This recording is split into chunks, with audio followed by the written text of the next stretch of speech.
नमस्कार दर्शक पुणी थे भत्ता टंका को नहीं आसला बड़ खुशी खबर एथर समस्त को मिल 3000 टकर भत्ता राशि तेज दर्शक वीडियो को शेष पर्यंत देखूँ और वीडियो को गोटे गोटे लाइक सहित सब्सक्राइब करने को जमार भूलें तेज दर्शक मधुबाबू भत्ता टंका खूब शीघ्र यह दिन मिलवाक जाऊँगी तेज भत्ता बाबद को 3000 मिले एने एक बड़ घोषणा कर श्रीजुक्त मोहन चरण माझी तेज राज्य में वृद्ध विधवा विकलांग मान सरकार कले नुआ घोषणा राज्य में भत्ता वृद्धि को मिला मंजूरी सरकार कले भत्ता वृद्धि राज्य में वृद्ध विधवा असमर्थ मान अवस्था देखि आम राज्य सरकार भत्ता 3000 टंका गत बैठक में घोषणा करिसेंति समस्त को मिलवाक जाउछि भत्ता राशि 3000 टंका। तेबे दीर्घ दिन दाबी आंदोलन पर राज्य कैबिनेट भत्ता को आज बाधिला मोहर तेबे नुआ राशि यही मास 16 तारिख मिलवाक जाउछि तेबे सरकारी सूत्र जो हिताधिकारी पूर्व 1000 टंका पाउथिले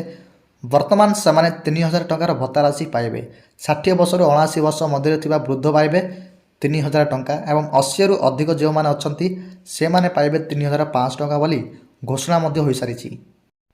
सेपटे बीजेपी सरकार जहां आगु प्रतिश्रुति देइथिले ताहा 16 तारिख दिन पूर्ण करने को जाउछंती ए नै मध्य बड़ घोषणा मध्य हो सारी बोली एक बड़ रिपोर्ट आसीछि।